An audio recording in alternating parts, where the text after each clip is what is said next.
Good morning, everyone. I'm Megyn Kelly. It's Thursday, July 17th, 2025. Wait, how is it July 17th? It was July 4th, literally yesterday.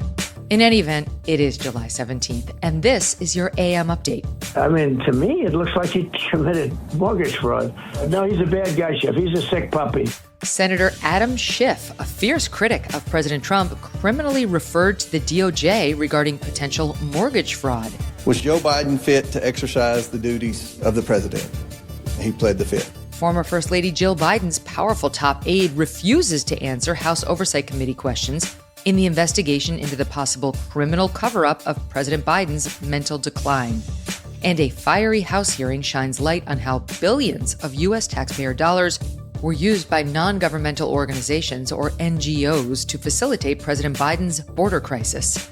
All that and more coming up in just a moment on your AM Update. I've been talking a lot about Riverbend Ranch steaks lately, and for good reason. The ranch is just a few miles from West Yellowstone, Montana, where we go in the wintertime, and their steaks are so flavorful and surprisingly tender. Even someone like me, who does not know how to cook, can make it taste delicious. It's thanks to the quality of the beef. A lot of our listeners have been writing in, sharing similar feedback. Abigail Finan will not stop talking about Riverbend Ranch, and I feel the same.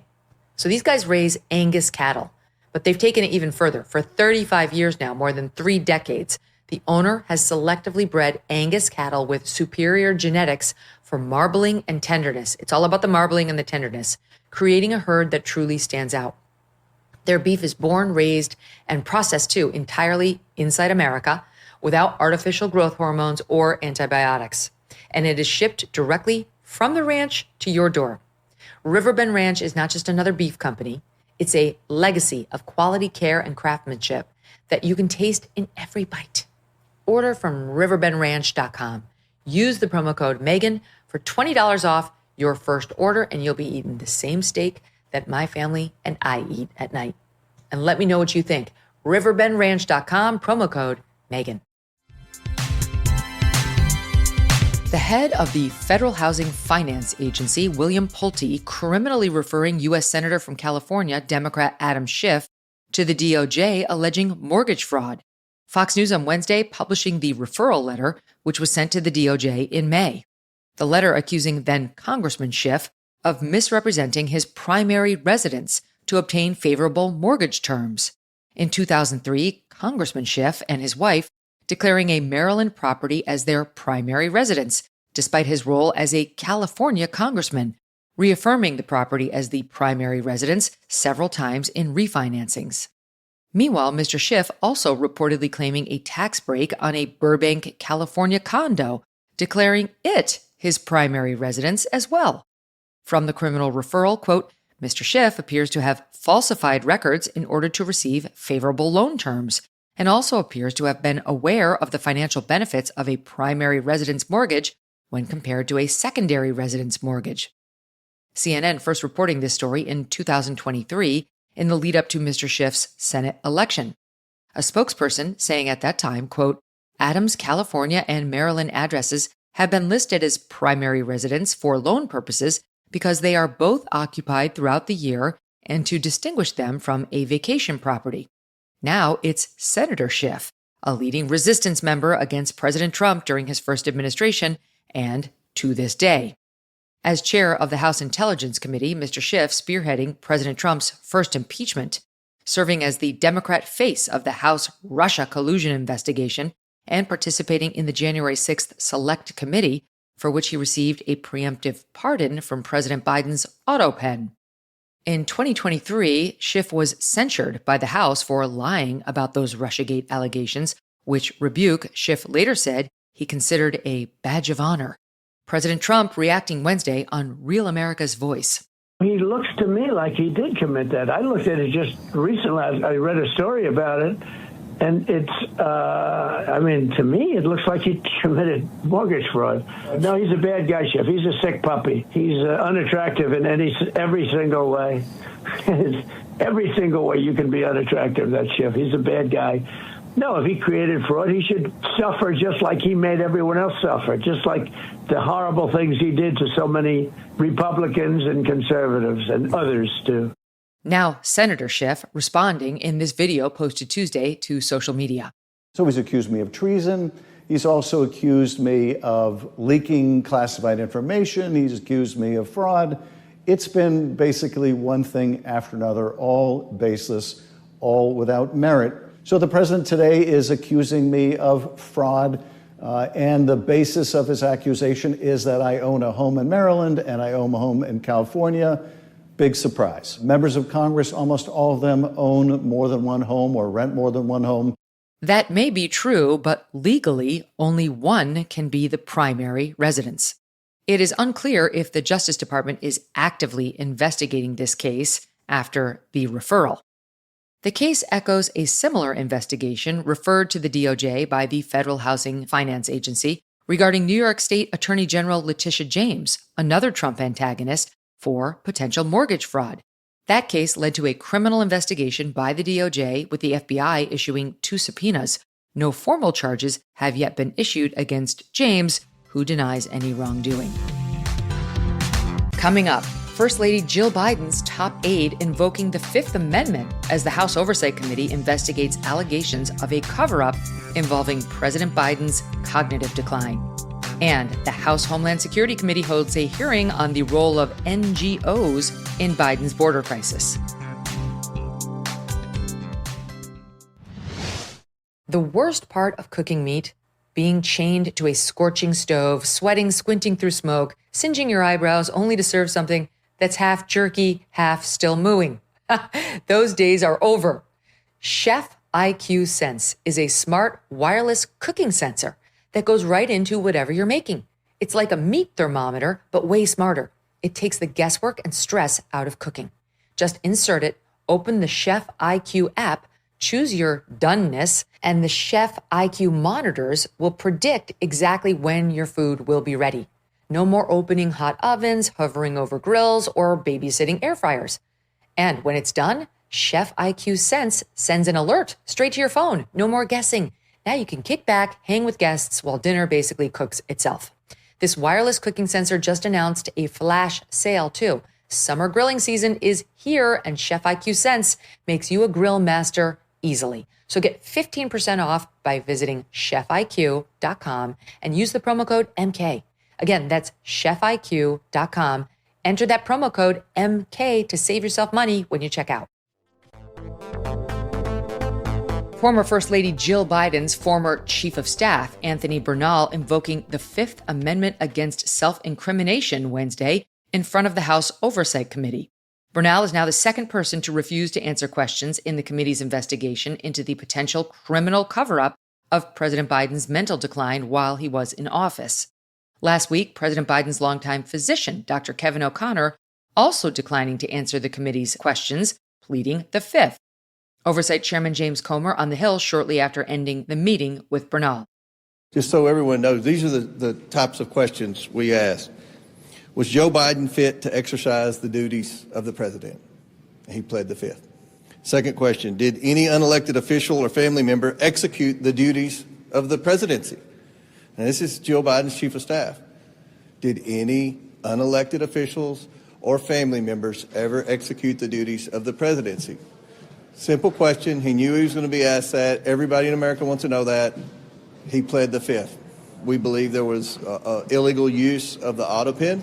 We're going to continue to bring these people in, give them an opportunity to answer questions. Bernal, a longtime Democrat operative holding a powerful position throughout the Biden presidency.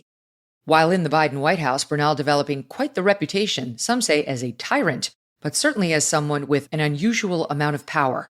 Here's Miranda Devine.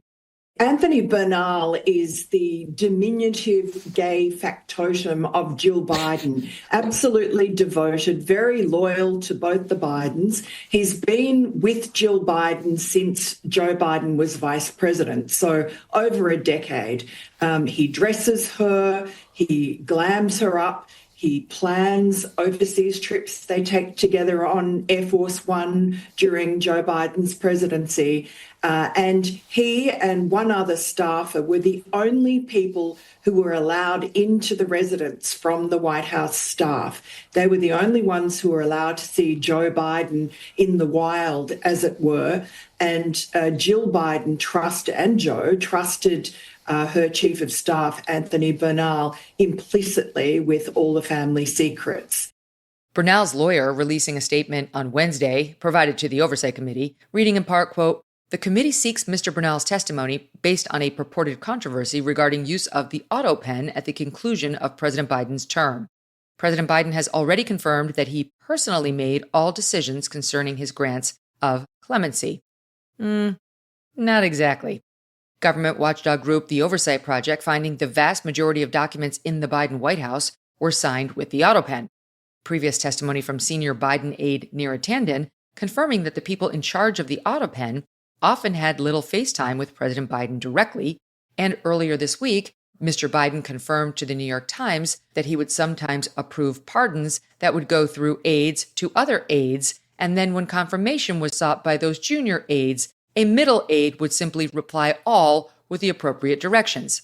Florida Congressman Byron Donalds, a Republican, blasting Bernal following the meeting on the Hill and warning this investigation is just getting started. First things first, that's just crazy.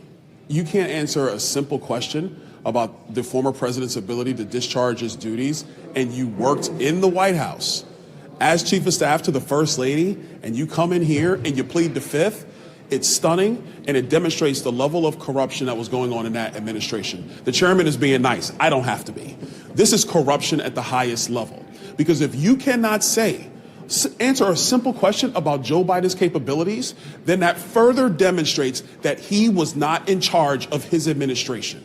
And if he was not in charge of his administration, then every order, every bill that was signed, every memorandum, as far as I'm concerned, are null and void. As far as I'm concerned, every member of the Biden administration at this point needs to be subpoenaed. I don't care if they were a secretary. I don't care if they were a janitor working in there. They all got to come in and answer questions for this committee. Former Biden aide Annie Tomasini, subpoenaed earlier this week, set to testify this Friday. The House Homeland Security Committee on Wednesday holding a hearing on the role of non-governmental organizations, or NGOs, funded by billions in U.S. taxpayer dollars in transporting and resettling millions of illegal immigrants under the Biden administration. Critics accusing former Department of Homeland Security Secretary Alejandro Mayorkas of systematically dismantling Trump-era border policies, intentionally sparking an influx of millions of illegals. At the height of the crisis, as many as 12,000 illegals were arriving at the southern border every day. Republican Congressman Michael Guest of Mississippi describing how taxpayer funds were used by these NGOs to then help the Biden administration facilitate the crisis. These groups that receive billions in taxpayer funding would prove instrumental in helping the Biden-Harris administration process and release a historic number of illegal aliens into our country.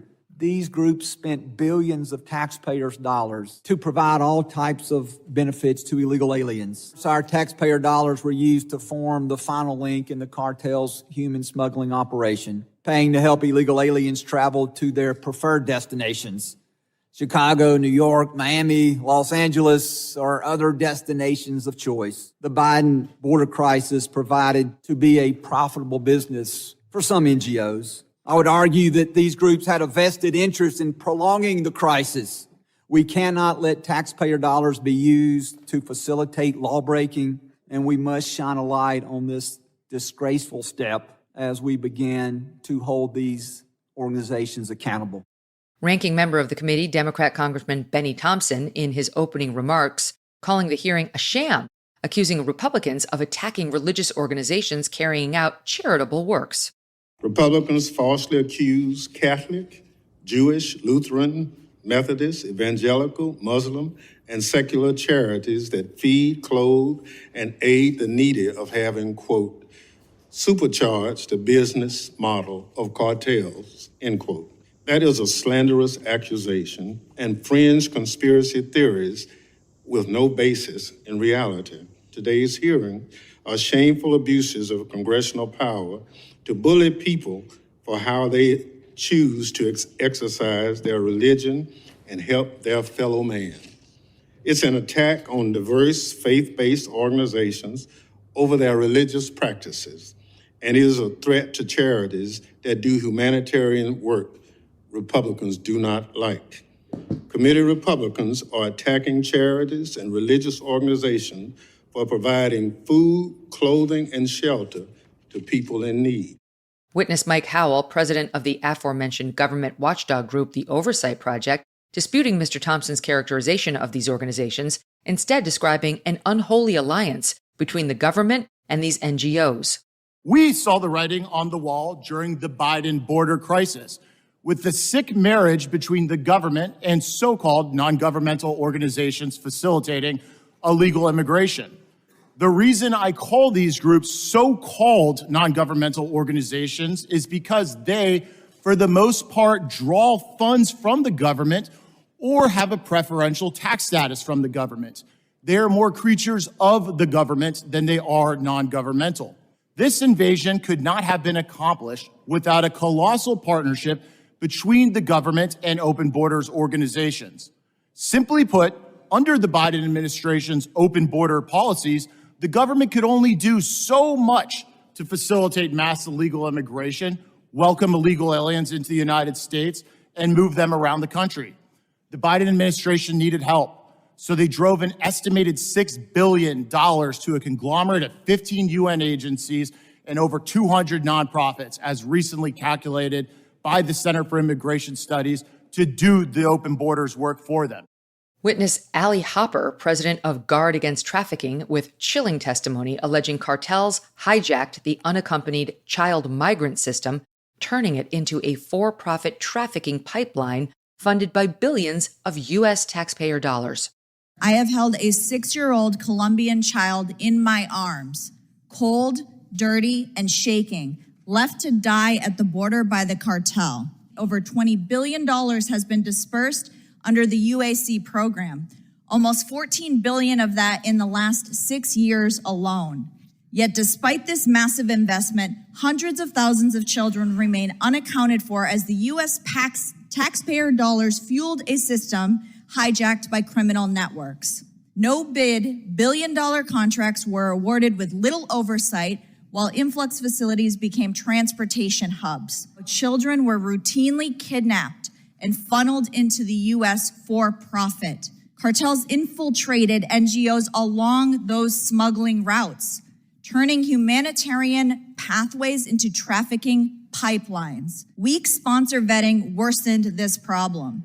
An HHS audit later found that 70% of sponsor applications were fraudulent, making proper post-placement welfare checks nearly impossible. Throughout the 2024 election, then candidate Trump promising to counteract President Biden's border policies by carrying out the largest mass deportation in history, a policy supported by the majority of Americans. Democrats on the Homeland Security Committee using the bulk of their time to attack those policies and the ICE agents involved in carrying out Mr. Trump's agenda. Republicans are going to lie and gaslight us all to help their fascist boss suppress dissent. Back home every day, masked ICE agents. No badge, no identification, grabbing people off the streets. These ICE agents running around our communities like masked bank robbers, terrorizing women. Last week, federal law enforcement in California apprehending more than 300 illegal aliens working at a marijuana farm, including 14 children. ICE reporting 9 of those children were unaccompanied minors, illegal immigrants without their parents. These minors found working alongside illegal aliens with criminal records, including at least one child predator. Great job, President Biden. Great job, Gavin Newsom. And that'll do it for your AM update. I'm Megyn Kelly. Join me back here for the Megyn Kelly Show live on SiriusXM Triumph Channel 111 at noon East, on youtube.com/Megyn Kelly, and on all podcast platforms.